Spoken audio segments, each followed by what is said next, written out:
Et salut l'élite, bienvenue dans cette nouvelle vidéo. Ce soir, j'aimerais vous parler un petit peu de ma manière de voir les choses par rapport à ce qui se passe actuellement, là, depuis déjà un peu plus d'un an. Hem et je pense qu'en fait, tous nos soucis, tout ce qui se passe, la folie des hommes, la folie du monde actuel, dans lequel on vit, vient d'une seule chose. Il y a qu'un seul facteur qui fait qu'on en est là aujourd'hui et cette chose-là, elle est très simple, c'est la mort. Pour moi, le souci actuel, la vague de panique qu'il y a eu, hem, au sein de la société ou même, dans le monde en général, c'est qu'en fait, les gens se sont retrouvés confrontés directement à la mort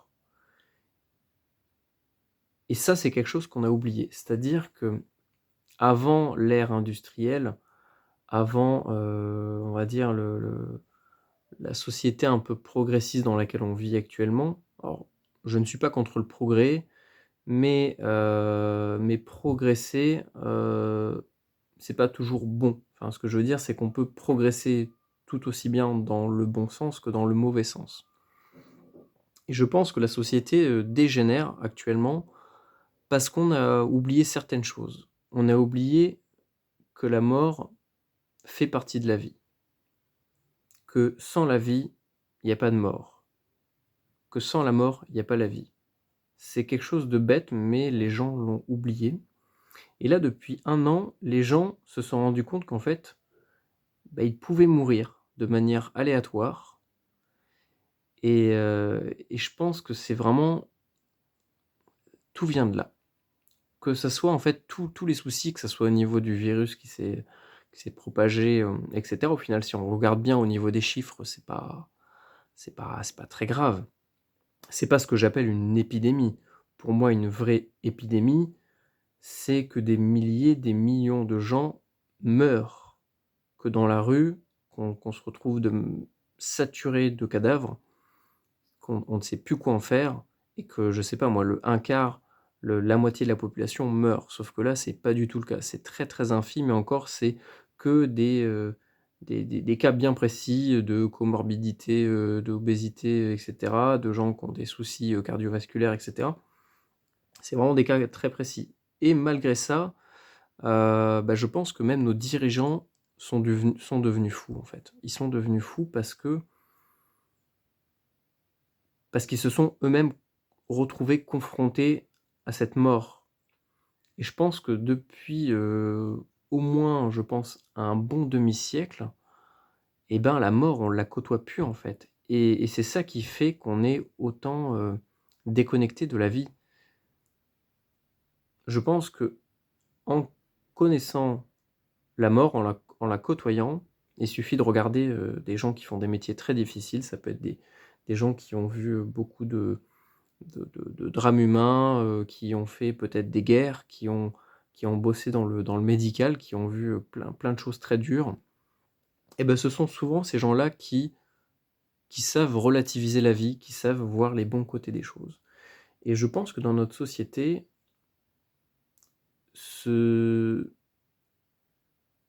ce manque de contact avec la mort, c'est-à-dire en tout simple des choses toutes simples, mais, nous par rapport à notre approche autonomiste et cetera, bah, en fait, on se retrouve à: «Ah tiens, il y a la balise qui passe». Pour les connaisseurs, ils vont reconnaître. Hem et donc par rapport à notre approche, bah, on se retrouve à devoir de nouveau, bah, par exemple, tuer nos poules, par exemple, pour les manger, tuer nos cochons, tuer des animaux, chasser et cetera et je pense que c'est pour ça aussi qu'il y a une incompréhension au niveau de la chasse parce que, bon, je suis pas un grand défenseur de la chasse, hem, mais pour moi, la chasse, bien sûr que c'est quelque chose d'essentiel et justement, à cause de l'ère industrielle qui a fait qu'aujourd'hui on peut acheter, des animaux morts déjà sous emballage, vidés, déplumés, voire même cuits et ben, les gens ont oublié ce que c'était que d'enlever la vie et je pense que c'est à partir du moment où on enlève la vie qu'on sait vraiment ce que ça représente, le poids qu'on a sur les épaules, la responsabilité qu'on a en tant que personne qui peut potentiellement enlever la vie à un animal, et cetera. Et hem et je pense que justement dans notre approche, c'est ce qui fait que, on est beaucoup plus, en phase avec la réalité et hem et on peut prendre n'importe quel exemple. C'est-à-dire que la mort, ça peut être aussi par rapport à ça, mais ça peut être par exemple, je sais pas moi, à la surpopulation. Aujourd'hui, pour moi, le système de santé est tellement évolué, tellement, performant, enfin ça dépend dans quel sens on le voit, performant dans le sens où on peut vivre très, très longtemps. Et ben, déjà ça crée des soucis de surpopulation. Donc c'est-à-dire qu'il y a des gens qui je suis désolé, hein, il y a peut-être des gens, plutôt âgés qui me regardent, mais bah, il y a des gens qui sont en fin de vie et qui prennent de la place, que ça soit au niveau même du volume, physique, hein, qui prennent des ressources, qui prennent de qui prennent de l'argent, qui prennent, du temps et hem et ces gens-là, en fait, ils ont trimé toute leur vie. Ils ont trimé toute leur vie en espérant, passer une bonne retraite. Passer une bonne retraite, sauf que, bah, la plupart du temps, ces gens-là aussi, bah, sont en fin de vie puisqu'ils ont bossé toute leur vie et ouais, je pense que vraiment la mort est un gros souci et que la mort est indispensable pour être bien équilibré dans sa tête, pour être bien équilibré, même au niveau de nos sentiments, de la compassion, du respect et même voilà, tuer un animal, ben, enfin en tout cas moi c'est mon approche, bah, je vais respecter l'animal parce qu'il a voilà, il a donné sa vie pour me nourrir et donc je me dois de ne pas, gâcher cette nourriture tout simplement et si on regarde bien, plein d'autres cultures et dans d'autres cultures, dans d'autres pays, sur d'autres continents toutes les parties de l'animal sont récupérées parce que c'est un respect envers l'animal tout simplement et voilà, on peut prendre n'importe quel exemple. La surpopulation, bah, ça engendre quoi? C'est ce qui a engendré, l'agriculture industrielle, hem mais ça crée énormément de soucis de déforestation, énormément de soucis de pollution des terres, de dysfonctionnement au niveau de notre système nerveux par rapport également aux perturbateurs endocriniens. Donc tout ça, c'est lié, en fait et c'est ce qui fait que dans notre tête, dans notre corps, dans la vie de tous les jours, bah, les gens ne sont plus bien parce qu'ils ne savent pas relativiser la vie, parce qu'ils ont oublié, qu'est-ce que la mort, en fait, hein, tout simplement? La plupart des gens, bah, ils mangent de la viande, mais ils ne seraient pas capables de tuer un animal. Alors je dis pas que j'en suis capable, mais voilà. Je pense que si on veut se prétendre, omnivore ou carnivore même, on se doit de au moins tuer sa viande, c'est un minimum. Ça permet également de lutter contre la viande industrielle, le fait d'avoir son propre élevage et de le tuer soi-même et au moins on sait que aussi ça peut être fait dans des bonnes conditions, que l'animal n'a pas ou peu souffert et donc voilà, vraiment pour moi la mort est un gros souci, est un gros tabou, est un quelque chose qu'on a vraiment, occulté au fil des ans et pourtant c'est omniprésent. C'est ça qu'il faut bien comprendre. On n'a jamais vécu dans une société où la mort était aussi présente, mais c'est juste qu'on la cache, en fait. C'est-à-dire qu'aujourd'hui, au lieu de au lieu de s'occuper de nos aînés, de nos grands-parents, de nos arrière-grands-parents, de même de nos parents qui sont en fin de vie, qui peuvent être en fin de vie et qui ont besoin de nous, hein. Parce que je pense que voilà, c'est une boucle. Hem, Dès qu'on est bébé, bah, ils s'occupent de nous, ils nous torchent le cul, ils nous nourrissent et ben, dès qu'eux, ils sont vieux, je pense que c'est aussi un respect envers nos aînés de faire pareil, en fait, de leur torcher le cul dès qu'ils pourront plus se torcher le cul eux-mêmes, de les nourrir quand ils ne pourront plus se nourrir, d'aller faire leurs courses, d'aller s'occuper d'eux et non, je pense que c'est normal et ça je me rends compte que, même par rapport au d'ailleurs les scandales qu'il y avait eu sur les EHPAD qui m'a fait, penser à tout ça et c'est là que je me suis vraiment rendu compte qu'aujourd'hui, en fait, on laisse nos aînés mourir, dans des EHPAD. Voilà, plutôt que de s'en occuper, de leur donner une fin de vie heureuse où ils sont entourés par, les personnes qui les aiment. Hem, voilà, les petits enfants, un jardin, un petit terrain paisible, des amis avec qui partager. Non, et ben non, en fait, Hem, ces gens-là vont juste être balancés, vont être, cachés, parce que c'est le cas, hein. Le but, c'est de les cacher de notre vue parce qu'on ne veut pas s'en occuper. Parce qu'on ne voilà, parce qu'on ne veut pas, on n'est plus capable aujourd'hui de s'en occuper et donc on préfère les laisser mourir dans leur merde et leur pisse, tout en enrichissant, les mêmes personnes qui tiennent les EHPAD et qui, pour moi, sont juste des salopards. Parce qu'il y a pas d'autre mot, hein. Dès qu'on fait de l'argent sur le sur sur la vie, hein, la vie et la mort des gens, c'est-à-dire qu'on va les garder en vie dans des EHPAD, parce que c'est le but, hein, vraiment, c'est le but des EHPAD, c'est de les garder en vie pour gagner le plus d'argent sur cette personne-là, en engageant un minimum de personnel qui va forcément faire beaucoup plus de travail. Au lieu d'avoir, je sais pas moi, une aide-soignante, alors je sais pas exactement comment ça s'appelle, mais voilà, une aide-soignante, pour 10 personnes âgées, et ben, on va en avoir une pour 60. Mais donc dans ces cas-là, bah, c'est l'usine en fait pour elle. C'est-à-dire qu'au lieu de prendre le temps de s'occuper de ces gens-là, de discuter avec eux, d'échanger, parce que ces gens-là sont seuls, faut vraiment comprendre ça et ces gens-là sont seuls, ils veulent juste, bah, parler, ils veulent juste, vivre en fait et bah, au lieu de qu'il y ait ce contact humain, qui pour moi est tout à fait normal, on va s'en occuper à la chaîne sans, voilà, il y a plus ce contact humain et donc on déshumanise la personne et c'est juste du bétail. En fait, c'est pas plus, pas moins que du bétail qu'on va se servir pour gagner de l'argent. C'est très, très cher, hein, les EHPAD, ça doit être plus de 2 000 € par mois. Vous imaginez? Plus de 2 000 € par mois pour qu'ils mangent de la merde. Même en prison, les prisonniers sont mieux nourris. Ils font vraiment des économies sur tout pour rentabiliser un maximum ces personnes-là. Et donc on peut aussi se poser la question: «Mais alors, mais pourquoi est-ce que les gens se comportent comme ça?» Mais parce que je pense qu'ils ont tout simplement oublié vraiment qu'est-ce que c'était la vie. C'est-à-dire qu'aujourd'hui, on nous a déshumanisés, on nous a, éduqués dès le plus jeune âge, on nous a, voilà, endoctrinés dans une manière de penser où la seule chose qui compte, c'est la rentabilité, en fait. C'est que, voilà, les gens les gens se mentent à eux-mêmes, les gens mentent aux autres, sciemment, les yeux dans les yeux et c'est ce qui fait qu'aujourd'hui, ces gens-là ne peuvent pas se regarder dans la glace,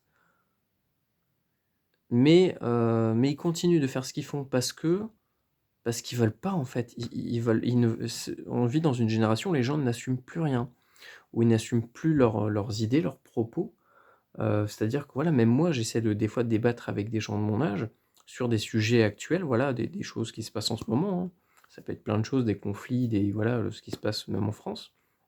Et ben, dès que je me retrouve face à quelqu'un qui ne pense pas comme moi, bah, la plupart du temps, la seule réaction que la personne a, c'est de fuir le débat. C'est de fuir le débat et de mettre une barrière ou de sortir des choses, des stéréotypes pour automatiquement, voilà, faire next et essayer de de de de de glisser et d'esquiver le truc.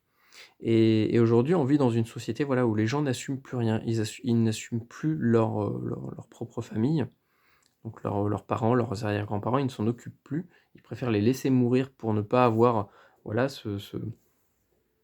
hem, cette peine, en fait. Mais justement, c'est nécessaire.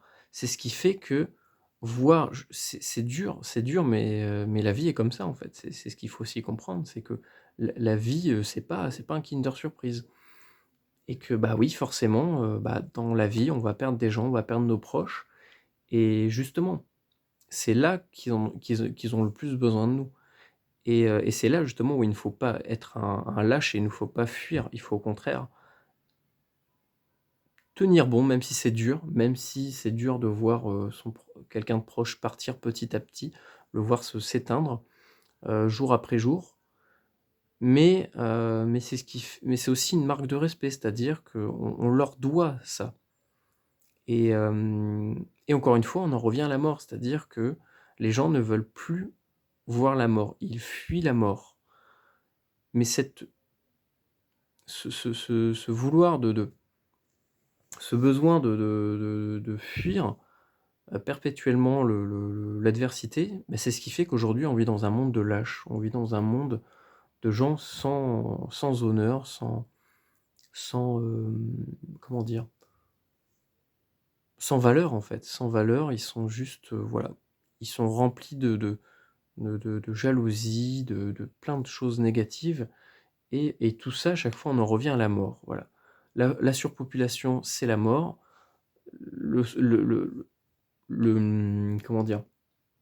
Ce qui pourrait, arranger tout ça, ça serait juste que la population, une partie de la population meure. C'est dégueulasse, mais on est en surpopulation et c'est clair que ça serait la pour moi, c'est la seule vraie solution et je pense que ça aussi, c'est dû à notre niveau de technologie et de médecine trop avancé et et c'est ce qui fait qu'en fait, on est trop sur terre, qu'il y a trop de problèmes, qu'il y a trop de problèmes et d'un autre côté, comment dire? Je pense que c'est vraiment essentiel parce que ça nous permet d'avoir vraiment une autre approche et aujourd'hui, comment dire? Bah, les gens ont oublié tout ça et donc ils ont une vision complètement biaisée du monde, comme je sais pas moi, ça peut être les véganes. Bah, les véganes ont juste une vision biaisée parce qu'ils ne veulent pas se confronter à la mort, parce ils fuient la mort, alors que la mort fait partie intégrante de la vie et de la nature, en fait. C'est ça, c'est que ce sont des soi-disant défenseurs des animaux, mais si on observe bien la nature, alors effectivement, il y a peut-être des vaches qui mangent de l'herbe, mais en tout cas, nous, on n'est pas des vaches, on mange pas de l'herbe. On a toujours chassé et on chassera toujours, ça c'est clair, on aura toujours besoin de viande, de poisson et cetera. Bah, si on regarde la nature, si on prend le temps de l'analyser, bah, on se rend compte qu'en fait, bah, la nature, elle est pas, comment dire? La nature n'est pas juste, en fait. Bah, oui, dans la nature, les plus faibles, ils meurent. C'est comme ça, les moins intelligents, les moins rapides, ils meurent. Et ça, c'est quelque chose qu'on a oublié, mais c'est une loi, en fait, immuable. C'est-à-dire que c'est universel et même dans notre monde à nous, on peut le transposer et se rendre compte qu'en fait, c'est juste des mécaniques un peu plus complexes, mais qu'au final, bah, c'est toujours les plus intelligents, les plus malins, les plus vicieux, les plus violents qui ont le pouvoir, qui arrivent à g qui réussissent dans leur sens à eux, c'est-à-dire, avoir être haut placé, avoir beaucoup d'argent, avoir beaucoup d'influence. Pour moi, c'est pas ça, réussir sa vie, mais pour eux, dans le dans la dans l'idée générale de notre société, c'est ça réussir et encore une fois, la loi de la nature s'applique tout à fait naturellement. Mais ça, on n'est plus capable de le voir parce que c'est des mécaniques beaucoup plus complexes que, une proie poursuivie par un chasseur, par un prédateur. Mais si on prend le temps d'analyser un petit peu tout ça, si on prend le temps de transposer notre société avec, le monde animal, on se rend compte que c'est exactement pareil, mais vu que c'est beaucoup plus complexe, les gens ne le voient pas et donc ils ont oublié tout ça. Ils ont oublié ou alors ils le refusent. C'est-à-dire on va essayer d'avoir une approche, voilà, oui, mais les animaux, ils sont mignons, il faut les aimer, il faut les protéger. Je dis pas qu'il faut pas aimer les animaux, mais dans la nature, bah, en fait, même le monde est injuste. Le monde est injuste. Les pays les plus faibles meurent, se font détruire, se font attaquer, mais c'est comme ça. C'est comme ça, on n'y peut rien. D'ailleurs, je ferai une autre vidéo là-dessus parce que c'est quelque chose qui m'intéresse énormément et ça m'énerve dans ce que j'entends actuellement, au niveau de pas mal de choses. Hem, je ferai une autre vidéo à ce sujet-là parce que c'est quelque chose qui m'intéresse énormément de réfléchir un peu là-dessus et donc voilà, ces gens-là, ont perdu cette notion-là qu'en fait le monde est injuste. Voilà et on voudrait vivre dans un monde juste et donc pour vivre dans un monde juste, à leurs yeux, hein, puisqu'au final, rien n'est juste, rien n'est bon, rien n'est mauvais. C'est chacun a sa vision de la chose. On peut même dire que voilà, par exemple, est-ce que est-ce que ça serait plus mal, enfin, quelle est la différence au final plutôt entre, je sais pas moi, un lion qui tue un autre lion et un humain qui tue un autre humain? Au final, bah, on reste des animaux et c'est juste qu'on a établi des lois pour, faire fonctionner une société de manière plus ou moins, heu, fonctionnelle. Mais en soi, qu'est-ce que je voulais dire? Hem au niveau de la mort, et ben, on fait une distinction, en fait, entre le monde animal et notre monde à nous. Comme si c'était, comme si on était, plus que des animaux. Au final, on est juste une espèce d'animal. Peut-être qu'on a plus évolué que les autres, ou à l'inverse, je me faisais la réflexion, peut-être que en fait, les animaux, depuis le début, ils ont compris que trop évoluer, c'était, néfaste pour eux, que ça les mènerait à leur perte. Peut-être qu'eux sont justement dans le dans cette simplicité parce qu'ils savent que c'est comme ça que ça fonctionne et que ça a toujours fonctionné comme ça et que c'est quelque chose, c'est un système qui fonctionne depuis des millions d'années et que nous, on dépend trop en fait d'objets. On dépend trop de systèmes de pensée. Parce que si on regarde bien, on parle par rapport à l'approche, par exemple, survivaliste. Si on fait un parallèle avec les animaux, bah, les animaux, ils ont besoin d'absolument rien pour survivre. Ils ont pas une couverture, ils ont pas un objet, ils ont pas un outil, ils ont eux. Et pourtant, ils arrivent à survivre. Donc au final, peut-être que notre approche à nous, en tant qu'humains, bah, elle est complètement bidon au niveau de la survie. Peut-être que c'est juste, notre corps qu'on devrait réadapter à des milieux et hem et peut-être que cette soi-disant, évolution humaine est peut-être juste simplement une tare. Une tare qu'on a gardée et qu'on a amplifiée avec les siècles en se reproduisant entre gens qui ont des tares. Alors que chez les animaux, si on regarde bien, moi j'avais un bull terrier à l'époque et ce bull terrier-là, en fait, même au niveau des chiens, tuait les nouveau-nés qui avaient des soucis. Mais pourquoi est-ce qu'ils font ça? Pourquoi est-ce qu'ils tuent des bébés qui ont des tares? Bah, c'est pour simplement pas que ces tares se multiplient, voilà, fassent d'autres enfants qui ont des tares et refassent d'autres portées qui ont des tares et ça donnerait des tares partout et ça détruirait en fait l'espèce. Mais non, chez nous en fait, c'est malheureux de dire ça, mais au niveau de la mort, au niveau de notre approche à nous, on est tellement, je pense, on veut tellement faire le bien qu'en fait on se rend pas compte qu'on fait le mal. Hem, Ça va être dégueulasse peut-être ce que je vais dire, mais en tout cas, c'est ma manière de voir les choses par rapport à la nature. J'adore, enfin, je fais beaucoup ça pour essayer de comprendre les mécaniques humaines, puis pour essayer de voir si c'est cohérent ou pas ce qu'on fait.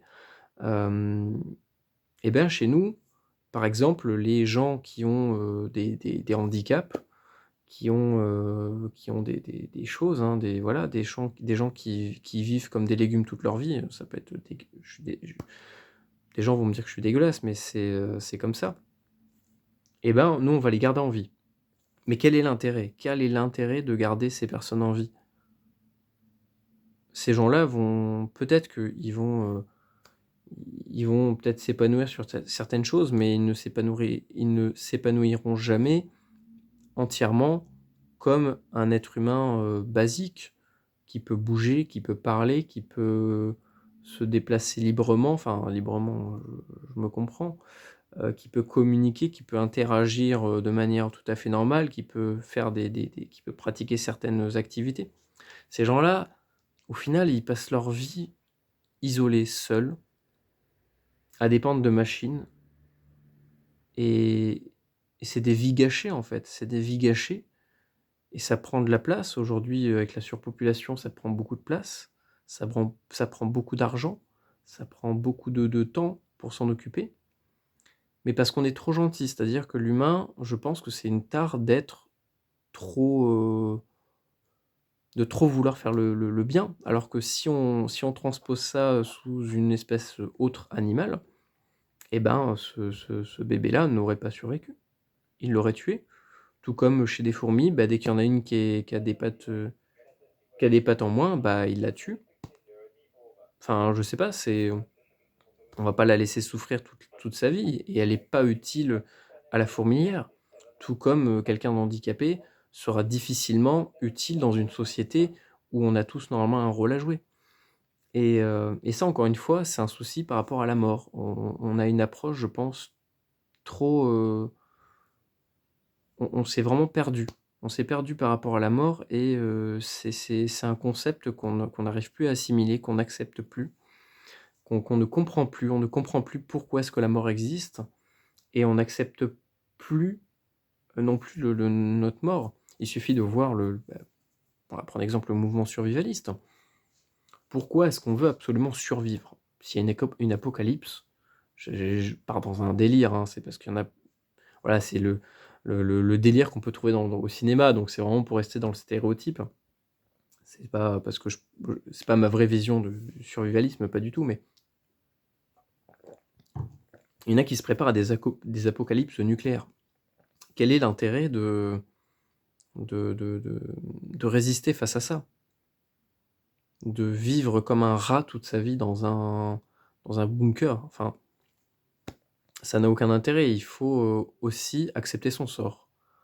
Accepter aussi la mort. Je pense que ça fait partie intégrante de la vie et toute personne sensée devrait à un moment donné accepter de mourir. Tout comme les animaux, dès qu'ils sentent qu'ils sont faibles, bah, ils vont aller s'isoler, ils vont mourir parce qu'ils savent que c'est voilà, c'est l'heure, c'est tout et eux l'acceptent très bien et si on regarde au niveau de leur mode de vie, bah, ils vivent très bien. Enfin, donc je pense que ouais, vraiment, je pense que c'est une tare en fait. On est juste une tare sur la terre. Il suffit juste de voir, en fait, ce qu'on fait. Il suffit juste de voir, ce qu'on détruit, ce qu'on crée. Est-ce que ce enfin, il suffit de voilà, dans ce qu'on crée, est-ce qu'il y a plus de choses positives que de choses négatives? Dans ce qu'on détruit, est-ce qu'on détruit plus de choses négatives que de choses positives? Bah, je pense pas. Je pense qu'on détruit beaucoup de choses positives et qu'on crée beaucoup de choses négatives et ça prouve bien qu'en fait, le monde dans lequel on vit est en train de dégénérer et je pense que c'est aussi notre rôle. C'est pas juste de se faire un potager, c'est pas juste de se faire une bad, c'est pas juste de vivre en autarcie, mais je pense que c'est avant tout de réfléchir sur le monde qui nous entoure et de re de refaire phase, en fait, avec la réalité, de refaire phase avec le monde, de refaire phase avec la nature et avec ses lois, en fait, parce que la nature a des lois et ces lois sont immuables, ces lois sont universelles et on est en train d'essayer d'aller contre et on voit ce que ça donne. Ça s'empire de plus en plus, que ça soit au niveau du comportement humain, voilà, maintenant la science la science et la nature, c'est devenu notre ennemi, en fait. Au lieu de vivre avec elle, de l'accepter, de cohabiter, on en est venu à, à rejeter la science pour faire passer des idées qui sont, contre nature, qui sont ouais, je sais pas, oui, c'est vraiment, je pense qu'on est juste devenus fous, en fait et que s'il y a une grosse catastrophe, bah, la catastrophe, elle est pas là pour rien. Si il suffit de voir alors je sais pas, il faudrait que je vérifie cette information, hein, mais elle m'avait semblé très, très pertinente. En fait, c'est ces sortes de nettoyage qu'on a c'est tous les siècles, hein, si on regarde bien et ben, ces nettoyages-là ont un rôle, en fait. Il y a, je crois 200 ou 300 ans, on avait eu, ou un petit peu je sais plus exactement les pestes qu'on avait eues en France. Après on a eu, voilà, la grippe espagnole qui a tué, je crois, la moitié de la population française. La peste noire, c'était, les 3/4 et aujourd'hui, voilà, on a des nouvelles choses qui arrivent et on va contre ça. On va contre toutes les maladies qui sont censées tuer les gens, tous les virus, le VIH par exemple. Pourquoi est-ce qu'on garde ces gens en vie? Heu, ça permet juste de propager encore plus ce virus-là et de maintenir des gens encore contaminés pour se refaire de l'argent là-dessus. Tout comme, voilà, tous les gens qui sont contaminés par plein de choses. Je suis désolé, peut-être qu'il y a des gens qui sont contaminés qui regardent ma vidéo, mais justement, je pense qu'il y a un moment aussi où il faut accepter la mort et faut accepter que voilà, il y a un moment où on doit mourir et que fuir en fait, c'est un instinct de survie, je suis d'accord, c'est un instinct primitif, mais que si notre destinée en tant qu'humain, c'est de mourir, c'est peut-être qu'il y a une raison derrière, c'est peut-être qu'on l'a mérité c'est peut-être qu'on est trop sur terre. C'est peut-être qu'on a fait trop de conneries et qu'aujourd'hui la nature nous le fait payer et c'est pas et franchement j'y crois ça. Je crois réellement que la nature nous fait payer, ce qu'on lui a mis dans la gueule, voilà. Elle nous rend juste le la monnaie de la pièce.